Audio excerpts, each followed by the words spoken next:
Hey crew, it's Pitt and I am back with some more Esoterica. Today we are diving back into the works of Mr. Manly Hall. We are working with the secret teachings of all ages. We are up to chapter 9. We are dealing with the sun, a universal deity. But before we begin, if you are unfamiliar with me or any of the unconventional beliefs that I hold, they are linked in the top. If you get confused at any point in time, go back to the beginning. You will get caught up.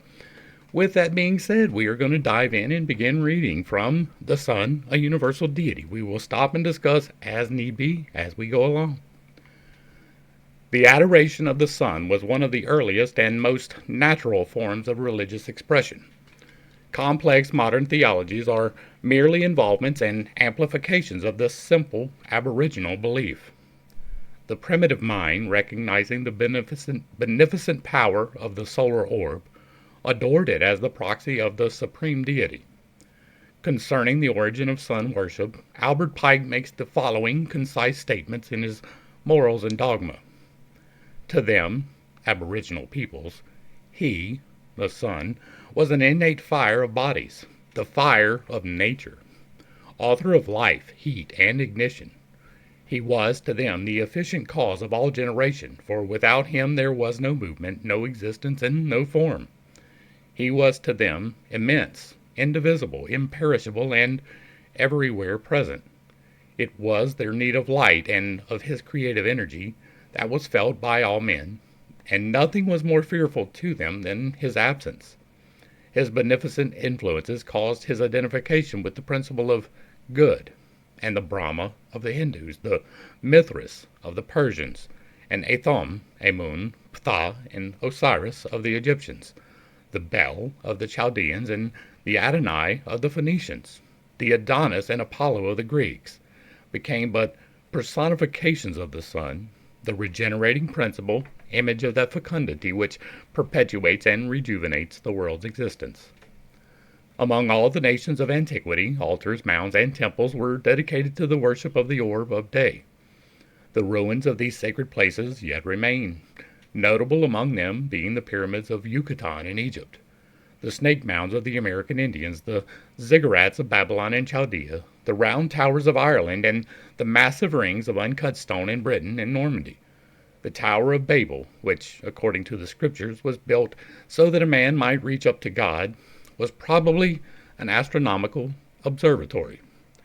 We are going to pause for just a second because I have become aware of new information since we have been doing this. Just yesterday or the day before, I ran across the Nation of Chem. The link will be provided down below to the page so that you can go back and check it out yourself. But there is a physicist and chemist, I believe he has degrees in both of them, but I could be wrong, who has spent some time investigating the pyramids and has come to a conclusion that is well worth considering. He has plenty of evidence outlined in a long list of playlists that you can go back and watch and see if he is talking correctly or incorrectly. I'm still in the process of discovering and understanding what he is saying, but what he is saying has made a lot of sense for the first part. I worked in a lot of chemical plants, and I have heard the theory before, but not expressed as well as he does, that it is a chemical process that the pyramids was made for. Now, I'm going to put the caveat on this that it is probably not Giza, but the rest of them, like not the Pyramid of Cheops, the big one, right? That one's probably not, but all the rest of them very well could be. One of them in particular, he has spent a lot of time on the first one, and it was him discovering them making ammonia from natural sources using the energy that is trapped in the earth, the things that Tesla was talking about. And it seems to be quite reasonable. The link will be down below, but if that is true, it puts to rest all of this, right? All of this, well, it's astronomical alignments. That's spitting in my own theory, but it does appear that they had some knowledge, at least in one instance, that's as far as I've gotten, right, the Red Pyramid, that they were making ammonia. It is entirely possible that they were making other chemicals in other locations through these pyramids and temples. That would change an awful lot, both about our known history, right? Now, he doesn't have the key that I think I do, So I do believe that, like, he is saying that these pyramids were built after the hot event. If you don't know what that is, check out the 12,000 year disaster cycle. After the hot event, he believes that these people created these temples to continue on, right, to create fertilizers and things that they needed in order to survive. It is very much possible that a chemist survived. The immense amount of resources that were invested into these pyramid systems has to include some other reason than burial or simple religious worship. It takes too much time to feed primitive people for them to build mountains of this nature for no reason. There has to be a reason. We probably just don't understand it yet. This might be one of the answers. I will leave the link down below. You should go check it out and see if he is talking sense or not. I'm going to continue investigating the same way I do with all the rest of them. All right, back to the text. Many early priests and prophets, both pagan and Christian, were versed in astronomy and astrology. Their writings are best understood when read in the light of these ancient sciences. With the growth of man's knowledge of the constitution and periodicity of heavenly bodies, astronomical principles and terminology were introduced into his religious systems. The tutelary gods were given planetary thrones, the celestial bodies being named after the deities assigned to them. The fixed stars were divided into constellations, and through these constellations wandered the sun and its planets, the latter with their accompanying satellites. The solar trinity. The sun, as supreme among the celestial bodies visible to the astronomers of antiquity, was assigned to the highest of the gods, and became symbolic of the supreme authority of the Creator himself. From a deep philosophic consideration of the powers and principles of the sun has come the concept of the Trinity, as it is understood in the world today. The tenet of a triune divinity is not peculiar to Christian or Mosaic theology, but forms a conspicuous part of the dogma of the greatest religions of both ancient and modern times. The Persians, Hindus, Babylonians, and Egyptians had their trinities. In every instance, these represented the threefold form of one supreme intelligence.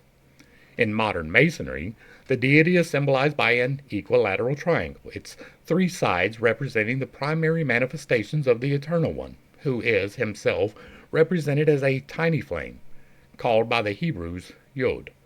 Jacob Bohm, the Teutonic mystic, calls the Trinity the three witnesses, by means of which the invisible is made known to the visible, tangible universe. I have talked extensively about the three, right? The Trinity is a very real thing to me, right? It has played out in many, many places. There are three important numbers, 1, 3, and 8.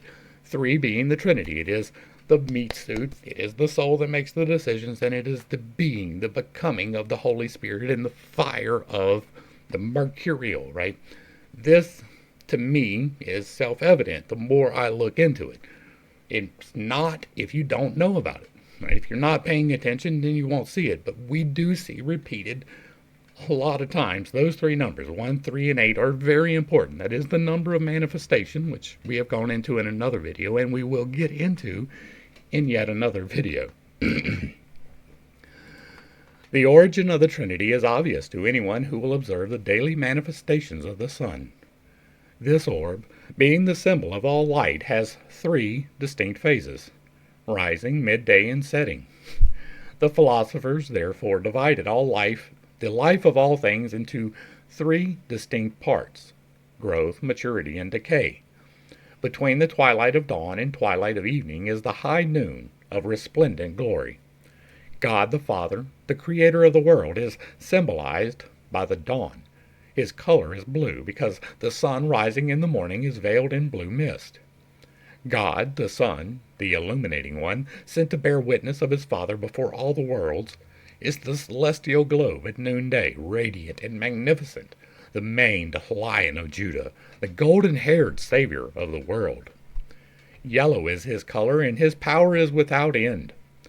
God, the Holy Ghost, is the sunset face, when the orb of day, robed in flaming red, rests for a moment upon the horizon line, and then vanishes into the darkness of the night to wander the lowering worlds, and later again rise, triumphant, from the embrace of darkness.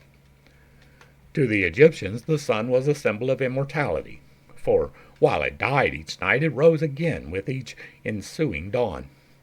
Not only has the sun this diurnal activity, but it also has its annual pilgrimage, during which time it passes successively through the 12 celestial houses of the heavens, remaining in each for 30 days. Added to these is it has a third path of travel, which is called the precession of the equinoxes, in which it retrogrades around the zodiac through the 12 signs at the rate of 1 degree every 72 years. Concerning the annual passage of the sun through the 12 houses of the heavens, Robert Hewitt Brown, 32nd degree, makes the following statement. The sun, as he pursued his way among these living creatures of the zodiac, was said, in allegorical language, either to assume the nature of or to triumph over the sign he entered. The sun thus became a bull in Taurus and was worshipped as such by the Egyptians under the name of Apis, and by the Assyrians as Baal or Bul. In Leo, the sun became the lion slayer, Hercules, and an archer in Sagittarius. In Pisces, the fishes, he was a fish, Dagon or Vishnu, the fish god of the Philistines and Hindus. A careful analysis of the religious systems of pagandom uncovers much of the evidence of the fact that its priests served the solar energy, and that their supreme deity was in every case this divine light personified. Godfrey Higgins, after 30 years of inquiry into the origin of religious beliefs, is of the opinion that all the gods of antiquity resolved themselves into the solar fire, sometimes itself as God, or sometimes an emblem or Shekinah of that higher principle, known by the name of the created being, or God. The Egyptian priests, in many of their ceremonies, wore the skin of lions, which were symbols of the solar orb, owing to the fact that the sun is exalted, dignified, and most fortunately placed in the constellation of Leo, which he rules, and which was at one time the keystone of the celestial arch. Again, Hercules is the solar deity, for as this mighty hunter performed his 12 labors, so the sun, in traversing the 12 houses of the zodiacal band, performs during his pilgrimage 12 essential and benevolent labors for the human race, and for nature in general. Hercules, like the Egyptian priests, wore the skin of a lion for a girdle. Samson, the Hebrew hero, as his name implies, is also a solar deity. His fight with the Nubian lion, his battles with the Philistines, who represent the powers of darkness, and his memorable feat of carrying off the gates of Gaza, all refer to aspects of solar activity. Many of the ancient peoples had more than one solar deity. In fact, all of the gods and goddesses were supposed to partake, in part at least, of the sun's effulgence. Alright, these two pictures here, we have the Lion of the Sun, Imperial Standard of the Great Mogul. We have the lion in front of the sun. The sun rising over the back of the lion, or astrologically, in the back of the lion, has always been considered symbolic of power and rulership. A symbol very similar to the one above appears on the flag of Persia, whose people have always been sun worshippers. Kings and emperors have frequently associated their terrestrial power with the celestial power of the solar orb, and have accepted the sun, or one of its symbolic beasts or birds, as their emblem. Witness the lion of the Great Mogul, and the eagles of Caesar and Napoleon. And this is the winged globe of Egypt, which I am going to steal because that will be part of the book, of the title today. This symbol, which appears over the pylons or gates of many Egyptian palaces and temples, is emblematic of the three persons of the Egyptian Trinity. The wings, the serpents, and the solar orb are the insignia of Ammon, Ra, and Osiris. The golden ornaments used by the priestcraft of the various world religions are, again, a subtle reference to the subtle solar energy, as are also the crowns of kings. In ancient times, crowns had a number of points extending outwards like the rays of the sun, but modern conventionalism has, in many cases, either removed the points or else bent them inward, gathered them together and placed an orb or cross upon the point where they meet. Many of the ancient prophets, philosophers, and dignitaries carried a scepter, the upper end of which bore a representation of the solar globe surrounded by emanating rays. All the kingdoms of earth were but copies of the kingdoms of heaven, and the kingdoms of heaven were best symbolized by the solar kingdom, in which the sun was the supreme ruler, the planets his privy council, and all nature the subjects of his empire. Many deities have been associated with the sun. The Greeks believed that Apollo, Bacchus, Dionysus, Sabazius, Hercules, Jason, Ulysses, Zeus, Uranus, and Vulcan partook of either the visible or invisible attributes of the sun. The Norwegians regarded Balder the Beautiful as a solar deity, and Odin is often connected with the celestial orb, especially because of his one eye. Among the Egyptians, Osiris, Ra, Anubis, Hermes, and even the mysterious Ammon himself had points of resemblance with the solar disk. Isis was the mother of the sun, and even Typhon, the destroyer, was supposed to be a form of solar energy. The Egyptian sun myth finally centered around a person of a mysterious deity called Serapis. The two Central American deities, Tezcatlipoca and Quetzalcoatl, while often associated with the winds, were also undoubtedly solar gods.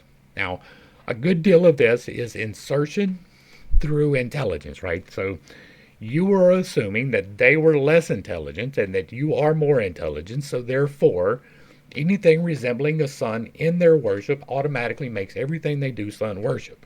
That is a form of prejudice. You should be aware of it. That's not to say that it can't be true, but it is an assumption. Many of these people that he talked about, we do not have clear records of. Some of them we do, and even them, it's not quite clear that it was actually the sun that they were worshiping. They were looking at the deified personifications, right? There is another reason to pay careful attention to the sun. If you are unfamiliar with the 12,000-year disaster cycle, you should definitely check that out, because there is a reason to be scared of the sun, right? There is, I believe, a repeatable pattern, something that happens and is trackable through science that we can go back and look at. Hey, this thing happened. What was the effects? One of the effects appears to be that the sun accumulates dust during this event, and that it forms a shell around the sun, and then there's what's called a micronova, which science 5 years ago said was impossible, but science today is saying, hey, look, we figured out something new, even though somebody else has been saying this for a decade. There appears to be accumulation of dust on the sun, and then at a certain point there's a trigger, and that explodes, and pieces of that comes to us. There's a darkening of the sun for about 3 days while this process takes place, and then big chunks of that dust that has accumulated hit the Earth. It's part of the blowing up process. It hits the other planets too. But here we have life, and so it causes more problems. The worship of the sun, probably, in my estimation, my conspiratorial mind, is because of that. This trackable disaster that people know about or knew about seems to be something that they paid attention to, and therefore they were telling you something with this. The sun does something terrible at some point.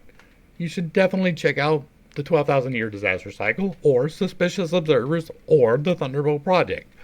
All of them have some very good breakdowns of this process and why and how it happens, and it is definitely something that you should pay attention to if you have any self-preservation in you at all. In Masonry, the sun has many symbols. One expression of the solar energy is Solomon, whose name, Sol, On, is the name for the supreme light in 3 different languages. Oh my God. Hiram Abith, the Hiram of the Chaldees, is also a solar deity, and the story of his attack and murder by the ruffians, with its solar interpretation, will be found in the chapter The Hiramic Legend. We will read that. A striking example of the important part which the sun plays in the symbols and rituals of Freemasonry is given by George Oliver, D.D., in his Dictionary of Symbolic Masonry, as follows. The sun rises in the east, and in the east is the place for the worshipful master. As the sun is the source of all light and warmth, so should the worshipful master enliven and warm the brethren to their work. Among the ancient Egyptians, the sun was the symbol of divine providence. The hierophants of the mysteries were adorned with many insignia emblematic of solar power. The sunburst of gilt embroidery on the back of the vestments of the Catholic priesthood signify that the priest is also an emissary and representative of Sol Invictus. Christianity and the sun. For reasons which they doubtless considered sufficient, those who chronicled the life and acts of Jesus found it advisable to metamorphose him into a solar deity. The historical Jesus was forgotten. Nearly all the salient incidents recorded in the four Gospels have their correlations in the movements, phases, and functions of the heavenly bodies. Among other allegories borrowed by Christianity from pagan antiquity is the story of the beautiful, blue-eyed sun god, with his golden hair falling upon his shoulders, robed from head to foot in spotless white and carrying in his arms the Lamb of God, symbolic of the vernal equinox. This handsome youth is a composite of Apollo, Osiris, Orpheus, Mithras, and Bacchus, for he has certain characteristics in common with each of these pagan deities. The philosophers of Greece and Egypt divided the life of the sun during the year into 4 parts. Therefore, they symbolized the solar man by 4 different figures. When he was born in the winter solstice, the sun god was symbolized as a dependent infant, who in some mysterious manner had managed to escape the powers of darkness, seeking to destroy him, while he was still in the cradle of winter. The sun, being weak at this season of the year, had no golden rays or locks of hair, but the survival of the light through the darkness of winter was symbolized by one tiny hair, which alone adorned the head of the celestial child. As the birth of the sun took place in Capricorn, it was often represented by being suckled by a goat. At the vernal equinox, the sun had grown to be a beautiful youth. His golden hair hung in ringlets on his shoulders, and his light, as Schiller said, extended to all parts of infinity. At the summer solstice, the sun became a strong man, heavily bearded, who, in the prime of maturity, symbolized the fact that nature at this period of the year is strongest and most fecund. At the autumnal equinox, the sun was pictured as an aged man, shuffling along with bended back and whitened locks into the oblivion of winter darkness. Thus, 12 months were assigned to the sun as the length of its life. During this period it circled the 12 signs of the zodiac in a magnificent, triumphal march. When fall came, it entered, like Samson, into the house of Delilah, Virgo, where its rays were cut off and it lost its strength. In Masonry, the cruel winter months are symbolized by 3 murderers who sought to destroy the God of light and truth. The coming of the sun was hailed with joy. The time of its departure was viewed as a period to be set aside for sorrow and unhappiness. This glorious, radiant orb of day, the true light, which lighteth every man who cometh into the world, the supreme benefactor who raised all things from the dead, who fed the hungry multitudes, who stilled the tempest, who, after dying, rose again and restored all things to life. This supreme spirit of humanitarianism and philanthropy is known to Christendom as Christ, the Redeemer of worlds, the only begotten of the Father, the Word made flesh, and the hope of glory. And if you would like to see more of why that absolutely has to be an allegory, you should definitely check out the Unconventional Bible Study, where I went through and read the Bible in extreme detail and talked about all of the contradictions that are abundantly evident all the way through it. And so this is a better explanation than you get in the actual book. I know, that just stepped on some toes, and I'm not apologizing for it. The birthday of the sun. The pagans set aside the 25th of December as the birthday of the solar man. They rejoiced, feasted, gathered in processions, and made offerings in the temples. The darkness of winter was over, and the glorious sun of light was returning to the northern hemisphere. With his last effort, the old sun god had torn down the house of the Philistines, the spirits of darkness, and had cleared the way for the new sun, who was born that day from the depths of the earth amidst the symbolic beast of the lower world.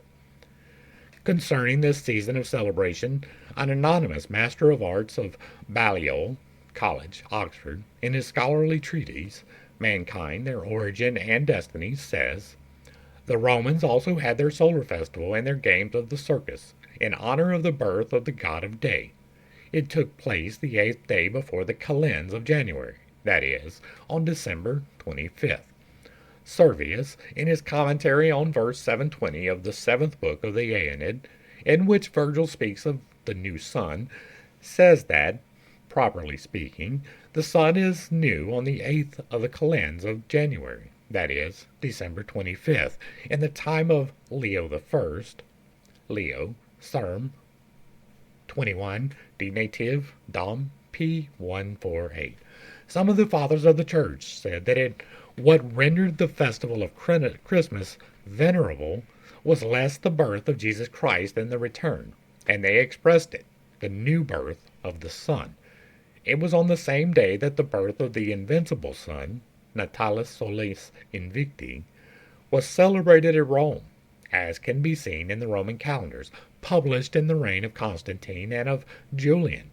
Hymn to the Sun, page 155. This epithet, Invictus, is the same as the Persians gave to this same god, whom they worship by the name of Mithra, and whom they caused to be born in a grotto. Justin, Dial cum Trips, page 305, just as he represented as being born in a stable under the name of Christ by the Christians. Concerning the Catholic feast of the Assumption and its parallels in astronomy, the same author adds, "At the end of 8 months, when the sun god, having increased, traverses the 8th sign, he absorbs the celestial Virgin in his fiery course, and she disappears in the midst of the luminous rays and the glory of her sun." This phenomenon, which takes place every year about the middle of August, gave rise to a festival which still exists, and in which it is supposed that the Mother of Christ, laying aside her earthly life, is associated with the glory of her Son, and is placed at his side in the heavens. The Roman calendar of Columna, column 1, 2, cap 2, page 429, marks the death or disappearance of Virgo at this period. The sun, he says, passes into Virgo on the 13th day before the calends of September. This is where the Catholics place the Feast of the Assumption, or the reunion of the Virgin to her Son.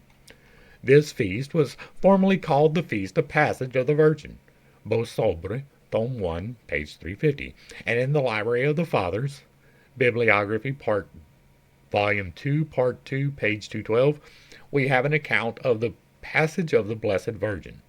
The ancient Greeks and Romans fixed the Assumption of Astrea, which is also this same Virgin, on that day.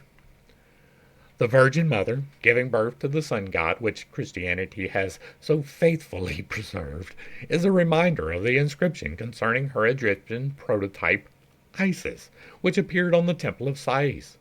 The fruit which I have brought forth is the sun. While the Virgin was associated with the moon by the early pagans, there is no doubt that they also understood her position as a constellation in the heavens. For nearly all the peoples of antiquity credit her as being the mother of the sun, and they realized that although the moon could not occupy that position, the sign of Virgo could, and did, give birth to the sun out of her side on the 25th day of September. Albertus Magnus states, "We know that the sign of the celestial Virgin rose over the horizon at the moment at which we fixed the birth of our Lord Jesus Christ." Among certain of the Arabian and Persian astronomers, the 3 stars forming the sword belt of Orion were called the Magi, who came to pay homage to the young sun god. The author of Mankind, Their Origin and Destiny, contributes the following additional information. In Cancer, which had risen to the meridian at midnight, is the constellation of the stable and of the ass. The ancients call it Jovis. In the north, the stars of the bear are seen, called by the Arabians Martha and Mary, and also the coffin of Lazarus. Thus, the esotericism of pagandom was embodied in Christianity, although its keys are lost. The Christian church blindly follows ancient customs and, when asked for a reason, gives superficial and unsatisfactory explanations, either forgetting or ignoring the indisputable fact that each religion is based upon the secret doctrines of its predecessor. That is funny. The three suns. The solar orb, like the nature of man, was divided by the ancient sages into three separate bodies. According to the mystics, there are three suns in each solar system, analogous to the three centers of life in each individual constitution. These are called three lights: the spiritual sun, the intellectual or soular sun, that's soul with a U, and the material sun, now symbolized in Freemasonry by three candles. The spiritual sun manifests the power of God the Father. The solar sun radiates the life of God the Son, and the material sun is the vehicle of manifestation for God the Holy Spirit. Man's nature was divided by the mystics into three distinct parts: spirit, soul, and body. Bam! His physical body was unfolded and vitalized by the material sun. His spiritual nature was illuminated by the spiritual sun, and his intellectual nature was redeemed by the true light of grace, the solar sun. The alignment of these three globes in the heaven was one explanation offered for the peculiar fact that the orbits of the planets are not circular, but elliptical. The pagan priest always considered the solar system as a grand man, and drew their analogy of these three centers of activity from the three main centers of life in the human body: the brain, the heart, and the generative system. Those are the three left-hand pieces. You should check that out. And the generative system. The Transfiguration of Jesus describes the three tabernacles, the largest being in the center of the heart, the smaller one on either side, the brain, and the generative system. That's the third eye, the heart, and the sacral. That's the three. That's funny. It's here, and they're not listed correctly, but it is possible that the philosophical hypothesis of the existence of the three suns is based upon a peculiar natural phenomenon, which has occurred many times in history. In the 51st year after Christ, three suns were seen at once in the sky, and also in the 66th year. In the 69th year, two suns were seen together, according to William Lilly, between the years 1156 and 1648. 20 similar occurrences were recorded. So, this is an interesting recording, and if you can help me with this, I want to know if we can find the originals of this, because I would really like to talk about those. But I don't discount this. Right? We talked about the Great Cycle, the 12,000-year disaster cycle. And that is a hot and a cold cycle. They are trackable. They are more easily proven than any of the rest of them, but there do appear to be smaller cycles inside of that. They can be broken down, possibly, to 138-year cycles. Some of the tracking on that is a little wishy-washy, right? If you are unfamiliar, I'm going to put his name out there again. Jason Bashir's over at Archaics tracks this particular cycle, and some of the evidence is good, and some of the evidence is a little bit shaky, but altogether, it seems to be based at least in honesty, right? He is honestly striving to prove something. Now, I believe he has the wrong keys. I believe that his conclusions are wrong, but the data seems to indicate that there is a cycle, and that there even seems to be a smaller cycle. Now, he gets into chronology in a way that is kind of not smart. That's the simplest way of putting it. If you're having to add too many numbers together, you're doing things wrong. Period. The end. If you're reading too much into numbers, you're probably doing it wrong as well. That's not to say that numbers aren't important. They do hold significance. They can be energetic indicators. But if you're saying that, well, this happened in this year, and then this happened in this year, and if you add the 2 years together and the number comes to this, and then if you divide it by this, and then multiply by this, and it becomes this, and that shows that, then you're doing it wrong. Right? If you're going through the Bible code and you're trying to read every 14th letter and form words out of it, you're doing it wrong. It's not that complicated. It is not that hidden. The things that happen are more obvious than that. There appears to be smaller cycles. There appear to be bigger cycles. These particular things could be part of the smaller cycles. There's not a cataclysm every time that that cycle appears. Sometimes there are significant events and not a cataclysm, and sometimes there are a cataclysm that wipes out almost the entirety of the planet. And the big ones are trackable, the smaller ones not so much. This probably is true. There probably was some other thing visible in the sky, not necessarily the sun, but I'm going to pull this one out, and this is pure speculation in my conspiratorial mind. But if you look on the flag of any Mohammedan country, right, people who follow Muhammad, they have very specific things that show up. They have a moon, they have a star, and the star is in a place that it shouldn't be able to be. I believe that they are looking for an event to happen, and it is going to obscure the sun, and that there will be a star in front of the sun. You will be able to see it. It will be clearly definable. I believe that that is what is on their flag, and that is what they are looking for. It is this. In my estimation, the same thing that is recorded here. Without having seen the original documents, I can't be any more firm than that, right? I don't know. I haven't seen from 1156 or 1648 the 20 similar occurrences, so I can't talk about that. But I am going to try to remember William Lilly so that I can look it up. And if I find it, we will dig into it. Recognizing the sun as the supreme benefactor of the material world, Hermeticists believe that there was a spiritual sun which ministered to the needs of the invisible and divine part of nature, human and universal. Anent this subject, the great Paracelsus wrote, "There is an earthly sun which is the cause of all heat, and all who are able to see may see the sun, and those who are blind and cannot see him may feel his heat. There is an eternal sun which is the source of all wisdom, and those whose spiritual senses have awakened to life will see that sun and be conscious of his existence.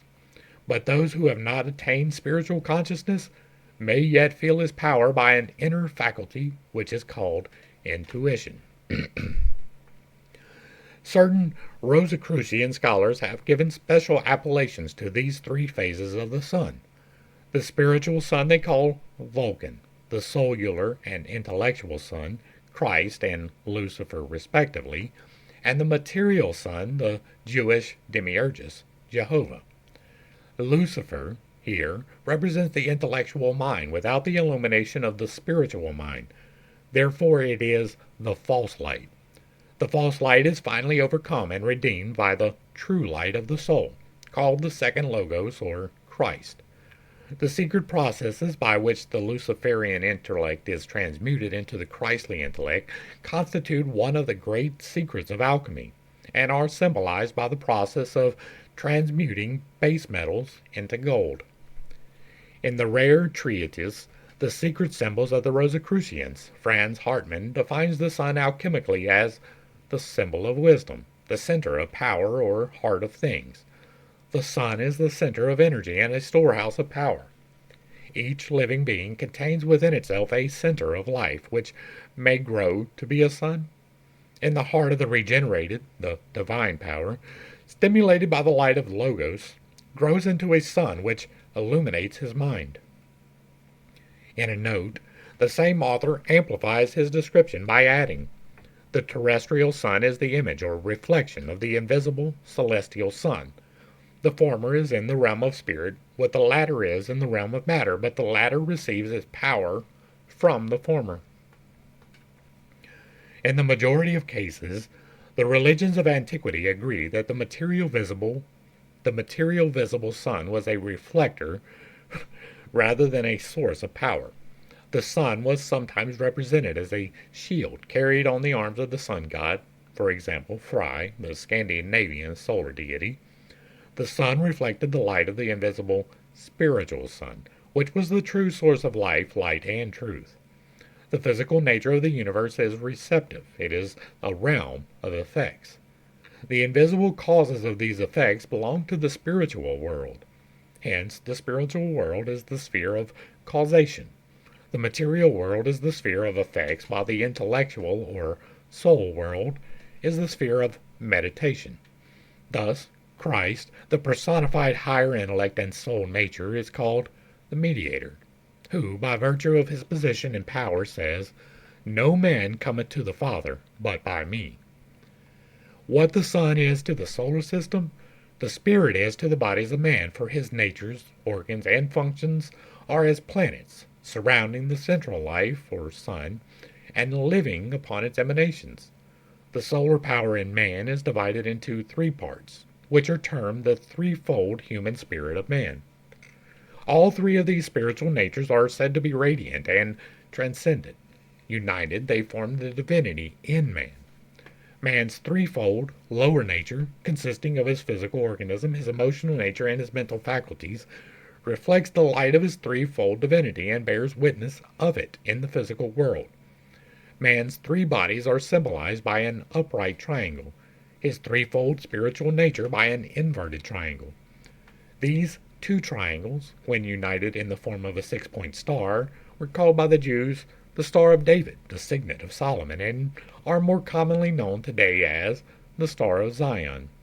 These triangles symbolize the spiritual and material universes linked together in the constitution of the human creature, who partakes of both nature and divinity.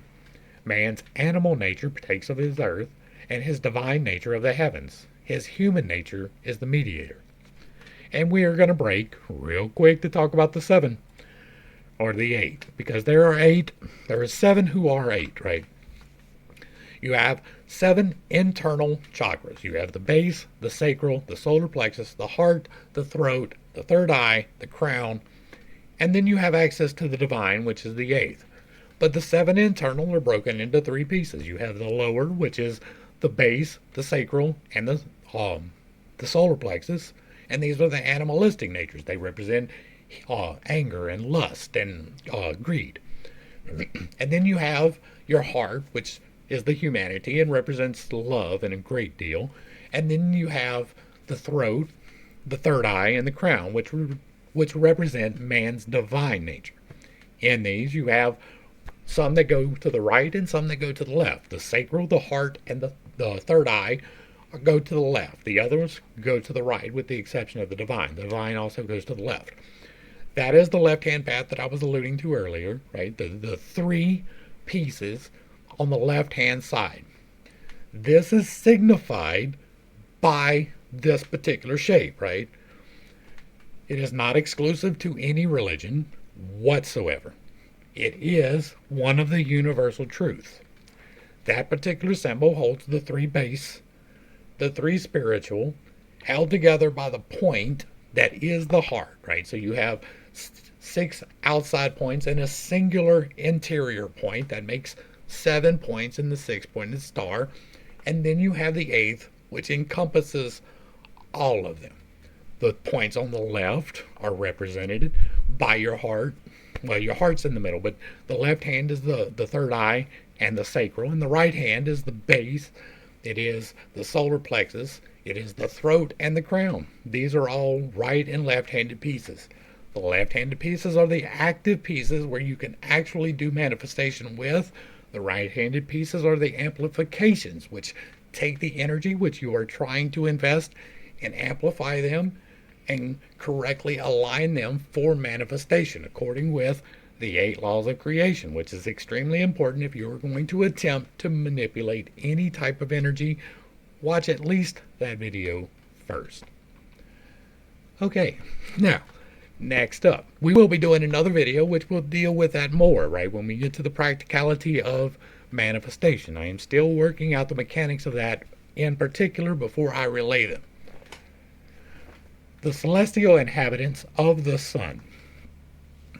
The Rosicrucians and the Illuminati, describing the angels, archangels, and other celestial creatures, declared that they resembled small suns, being centers of radiant energy surrounded by streamers of virilic force. From these outpouring streamers of force is derived the popular belief that angels have wings.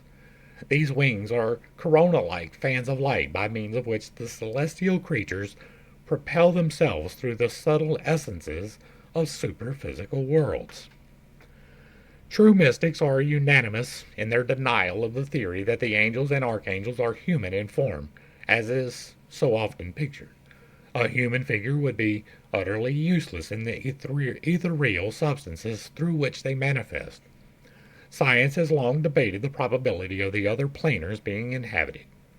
Objections to the idea are based upon the argument that creatures with human organisms could not possibly exist in environments of Mars, Jupiter, Uranus, and Neptune. This argument fails to take into account nature's universal law of adjustment to environment. The ancients asserted that life originated from the sun and that everything, when bathed in the light of the solar orb, was capable of absorbing the solar life elements and later radiating them as flora and fauna. One philosophical concept regarded the sun as a parent and the planars as embryos, still connected to the solar body by means of ethereal umbilical cords, which served as channels to convey life and nourishment to the planets. This is Surya, the regent of the sun, and this is obviously from Indian descent. Moore describes the figure as follows. The cast is 9 inches in height, representing the glorious god of day, holding the attributes of Vishnu, seated on a 7-headed serpent, his car drawn by a 7-headed horse, driven by a legless Arun, a personification of the dawn, or aurora. See Moore's Hindu Pantheon. Some secret orders have taught that the sun was inhabited by a race of creatures with bodies composed of a radiant, spiritual ether, not unlike in its constituency, the actual glowing ball of the sun itself. The solar heat had no harmful effect upon them because their organisms were sufficiently refined and sensitized to harmonize with the sun's tremendous vibratory rate. These creatures resemble miniature suns, being a little larger than a dinner plate in size, although some of the more powerful are considerably larger. Their colors is the golden white light of the sun, and from them emanate 4 streamers of vril. These streamers are often of great length and are in constant motion. A particular palpitation is to be noted throughout the structure of the globe and is communicated in the form of ripples to the emanating streamers. The greatest and most luminous of these spheres is the Archangel Michael, and the entire order of solar life, which resemble him and dwell upon the sun, are called by modern Christians the archangels or the spirits of the light. The sun in alchemical symbology. Gold is the metal of the sun and has been considered by many as crystallized sunlight. When gold is mentioned in alchemical tracts, it may be either the metal itself or the celestial orb, which is the source or spirit of gold. Sulfur, because of its fiery nature, was also associated with the sun. As gold was the symbol of spirit and the base metals represented man's lower nature, certain alchemists were called miners, and were pictured with picks and shovels digging into the earth in search of the precious metal. Those finer traits of character buried in the earthiness of materiality and ignorance. The diamond concealed in the heart of the black carbon illustrated the same principle. The Illuminati used a pearl hidden in the shell of an oyster at the bottom of the sea to signify spiritual powers. Thus, the seeker after truth became a pearl fisher. He descended into the sea of material illusion in search of understanding, termed by the initiates the pearl of great price. When the alchemists stated that every animate and inanimate thing in the universe contained the seeds of gold, they meant that even the grains of sand possessed a spiritual nature, for gold was the spirit of all things. Concerning the seeds of spiritual gold, the following Rosicrucian axiom is significant. A seed is useless and impotent unless it is put in its appropriate matrix. Franz Hartmann comments on this axiom with these illuminating words. A soul cannot develop and progress without an appropriate body, because it is the physical body that furnishes the material for its development. See in the Proanus of the Temple of Wisdom. The purpose of alchemy was not to make something out of nothing, but rather to fertilize and nurture the seed which was already present. Its processes did not actually create gold, but rather made the ever-present seed of gold grow and flourish. Everything which exists has a spirit. the seed of divinity within itself, and regeneration is not the process of attempting to place something where it previously had not existed. Regeneration actually means the unfoldment of the omnipresent divinity in man, and that this divinity may shine forth as a sun and illume all with whom it comes into contact. The midnight sun. Apuleius said when describing his initiation, Vidyante, at midnight I saw the sun shining with a splendid light. The midnight sun was also part of the mastery of alchemy. It symbolized the spirit in man shining through the darkness of his human organisms. It also referred to the spiritual sun in the solar system, which the mystic could see as well at midnight as at high noon. The material earth being powerless to obstruct the rays of this divine orb. The mysterious lights which illuminated the temples of the Egyptian mysteries during the nocturnal hours were said by some to be reflections of the spiritual sun gathered by the magical powers of the priests. The weird light seen 10 miles below the surface of the earth by I Am the Man, in that remarkable Masonic allegory at the Dorfa, Aphrodite spelled backwards, may well refer to the mysterious midnight sun of the ancient rites. Primitive conceptions concerning the warfare between the principles of good and evil were often based upon the alternations of day and night. During the Middle Ages, the practices of black magic were confined to the nocturnal hours, and those who served the spirit of evil were called black magicians, and those who served the spirit of good were called white magicians. Black and white were associated respectively with night and day, and the endless conflict of light and its shadow is alluded to many times in the mythologies of various peoples. The Egyptian demon, Typhon, was symbolized as part crocodile and part hog, because these animals are gross and earthy in both appearance and temperament. Since the world began, living things have feared the darkness. Those few creatures who use it as a shield for their manures were usually connected with the spirits of evil. Consequently, cats, bats, toads, and owls are associated with witchcraft. In certain parts of Europe, it is still believed that at night black magicians assume the bodies of wolves and roam around destroying. From this notion originated the stories of the werewolves. Serpents, because they lived in the earth, were associated with the spirit of darkness. As the battle between good and evil centers around the use of the generative forces of nature, winged serpents represent the regeneration of the animal nature of man, or those great ones in whom this regeneration is complete. Among the Egyptians, the sun's rays are often shown ending in human hands. Masons will find a connection between these hands and the well-known paw of the lion, which raises all things to life with its grip. Solar colors. The theory so long held of 3 primary and 4 secondary colors is purely exoteric, for since the earliest periods it has been known that there are 7, not 3 primary colors, the human eye being capable of estimating only 3 of them. Thus, although green can be made by combining blue and yellow, there is also a true or primary green which is not a compound. This can be proved by breaking up the spectrum with a prism.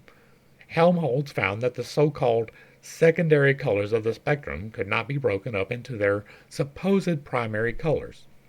Thus, the orange of the spectrum, if passed through a second prism, does not break up into red and yellow, but remains orange. That is an interesting concept that I have not heard before. I might check into that. Consciousness, intelligence, and force are fittingly symbolized by the colors blue, yellow, and red. The therapeutic effects of the colors, moreover, are in harmony with this concept, for blue is a fine, soothing, electrical color, yellow a vitalizing and refining color, and red an agitating and heat-giving color. It has also been demonstrated that minerals and plants affect the human constitution according to their colors. Actually, no. Thus, a yellow flower generally yields a medicine that affects the constitution in a manner similar to yellow light, or the musical tone mi. An orange flower will influence in a manner similar to orange light, and being one of the so-called secondary colors, corresponds to either the tone re, or to the chord of do and mi. Okay, so we're going to break that apart real quick because, yeah, 7 is an important number, right? 7. Start with red at the bottom, indigo at the top. It overlays absolutely perfectly. Red, orange, yellow, green, blue, indigo, or violet at the top. My bad. It overlays perfectly. That is the colors of the chakras. And so, when it's talking about the colors, they do have an effect, but it is not the main effect. I have a whole video on crystals where we went through, in particular, there are 7 making into 8 different types of crystals. They are defined by the way that their crystalline structures are arranged. It not only applies to crystals as you know them, but to all earthen objects. That includes granite, it includes diamonds, but it also includes gold, silver, and lead. These things are defined by their structure, and that is the main effect that they have. There are supplemental effects that are in accordance to the color assigned to the stone. So you can use these tools. I have a whole variety of tools on this shelf behind me, and I have this grounding stone and this grounding stone, which are used in conjunction for obvious reasons. And they, because of their crystalline structure, affect different vibratory things within the body. The color can indicate that to some degree, but it is not nearly as important as the crystalline structure with the stack. So if you were dealing with the single, it is at the bottom, and if you were dealing with the 7, it is at the top, and if you're dealing with the 8, it is divine. Diamonds, gold are the divine aspects. It is not necessarily because of the color of them, but rather through the perfection of the structure that it is the divine that you deal with, and each one of the stones steps down from there. I have a whole video on stones and crystals. It is included in one of the playlists. I'm sure you could find it. I've got a lot to link so far today, so I'm probably going to forget some of it at least. If I do forget to put a link in, y'all let me know, and I will try to put it in the comments or something. I'm terrible with remembering things. The ancients conceived the spirit of man to correspond with the color blue, the mind with yellow, and the body with red. Heaven is therefore blue. Earth is yellow, or hell, or the underworld, red. I'm supposed to swap that back for y'all. I'm sorry. The fiery condition of the inferno merely symbolizes the nature of the sphere, or plane of force, of which it is composed. In the Greek mysteries, the irrational sphere was always considered as red, for it represented that condition in which the consciousness is enslaved by the lust and passions of the lower nature. In India, certain of the gods, usually attributes of Vishnu, are depicted with blue skin to signify their divine and supermundane constitution. According to esoteric philosophy, blue is the true and sacred color of the sun. And the apparent orange-yellow shade of this orb is the result of its rays being immersed in the substances of the illusionary world. And here again, we have to pause and talk about, once again, vision, because you don't actually see anything. That's a little bit wild, right? You don't actually see anything. You see the reflection of light from things. That's a big distinction, because you're not seeing black in this shirt. You're seeing the lack of reflection of colors. You're not seeing white in this stone. You're seeing the reflection of all colors. You're not seeing blue on this phone case. You're seeing the reflection of blue because all the rest of the colors have been absorbed. So this isn't actually blue. It is absorbing the other colors and reflecting blue. There is nothing upon which you have vision that is actually as it appears. That's a wild concept to get into your mind, but once you do, you have the key to manifestation, because you can affect the physical through mental discipline. Now, I'm not getting into the specifics of that today. That is another video later to come, because I am still working out the exact mechanics. But I have revealed some of the pieces as we went along, and you can see what I'm talking about through those videos.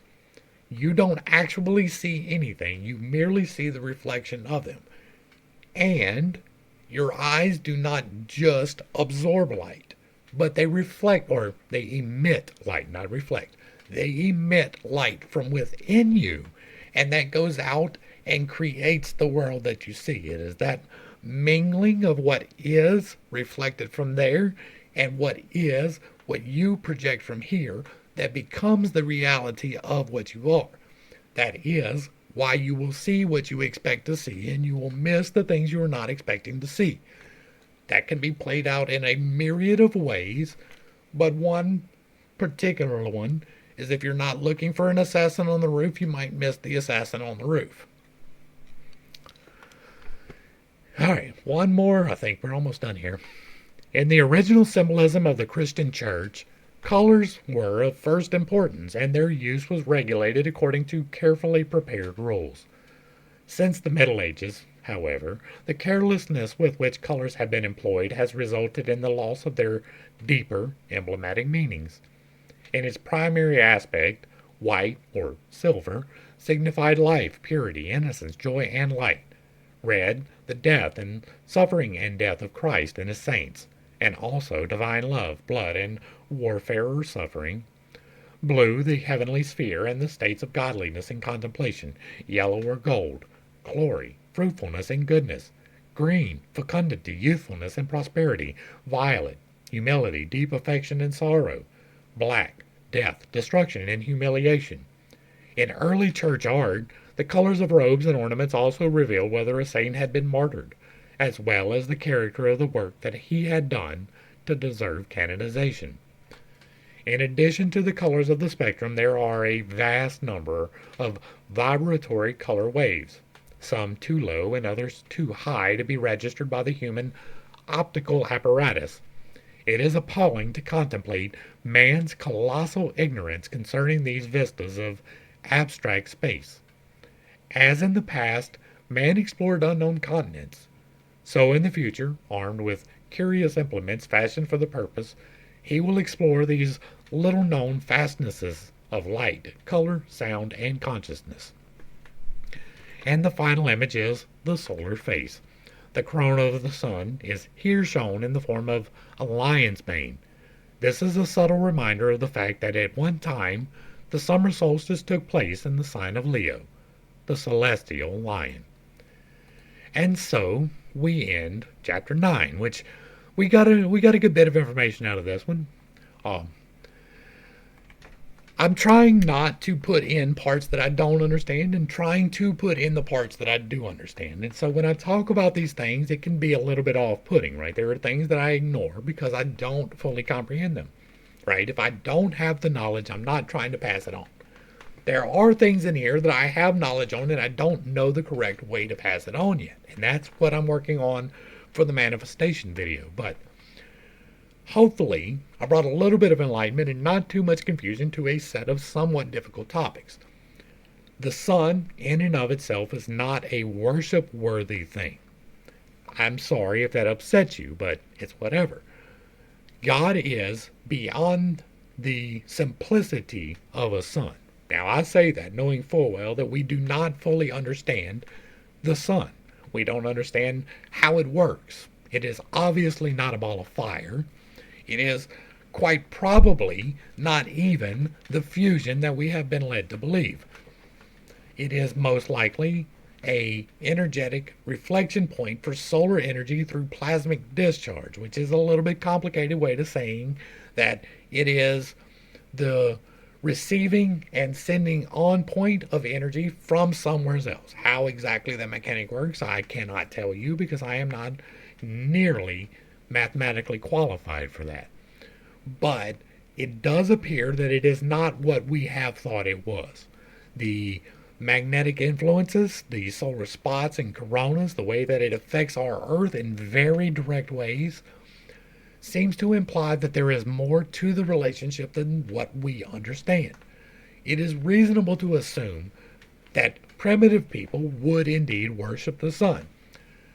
I believe in a God that is much, much bigger than that, right? He is all things. He is me and you. He is the space between me and you and the space between me and you. He is everything you can see and everything that you cannot see, up to and including all of the various thoughts and physical emanations from the sun. He is all of the things, and we do not have a comprehension of that at all, really. There are underlying principles that are fundamental to manifestation, and those are outlined. But it is important to maintain the separation between the metaphysical and scientific understanding of the metaphysical. I am not trying to claim to be a scientist, right? I like science. I like math. I do math for fun, believe it or not. I like meter and rhyme. I like investigating new things. I like all of the things associated with intelligence, but I am not by any means an expert on that. I am probably one of the few experts on actual manifestation because I have actually done it, right? Not physical wealth, because that's not what we're after. I'm talking about physical health. That's what I'm after, and that's what I'm getting. That is what my manifestation is. I'm getting emotional peace. I am getting the fulfillment of the ambitions of the soul, right? I do want to be accomplished. I do want to be known, or else I wouldn't be on the internet. But it is not about the chasing of fame. It is about the chasing of the intelligence. It is about the information. It is about dispensing the information as clearly as I possibly can. These are steps that we are taking, and this whole series is about finding the tools to clearly express to you the things that I know to be true and to speculate on some of the things that I only suppose to be true. All of the things that I discussed today, if I talked about in detail, like when I click the screens over, that is because I have something that I in particular have a little bit of knowledge on. Not necessarily all of the knowledge, and sometimes I may be incorrect. I always hold in reserve that I can be incorrect about things that even I know, like on a fundamental level. I don't doubt some things. But if you can prove to me that I'm wrong, I will change even those things. Hopefully I brought a little bit of enlightenment and not too much confusion. If you like what I'm doing over here, let me know down below. Give me a like, share, and a sub. Throw me a comment if you agree or disagree. As long as it stays respectful, it gets to stay up. We are about continuing the conversation. If you would like to hit the super thanks, it will be greatly appreciated. And if you want to remind me of the things that I wanted to be reminded of, that's a good thing to do too. To the crew, thanks for hanging out. I appreciate every single minute that you are here with me, and I am praying for you every single day. Until next time, I love you. God loves you. You are perfect, whole, and complete just the way that you are. And this has been Pitt State. Peace.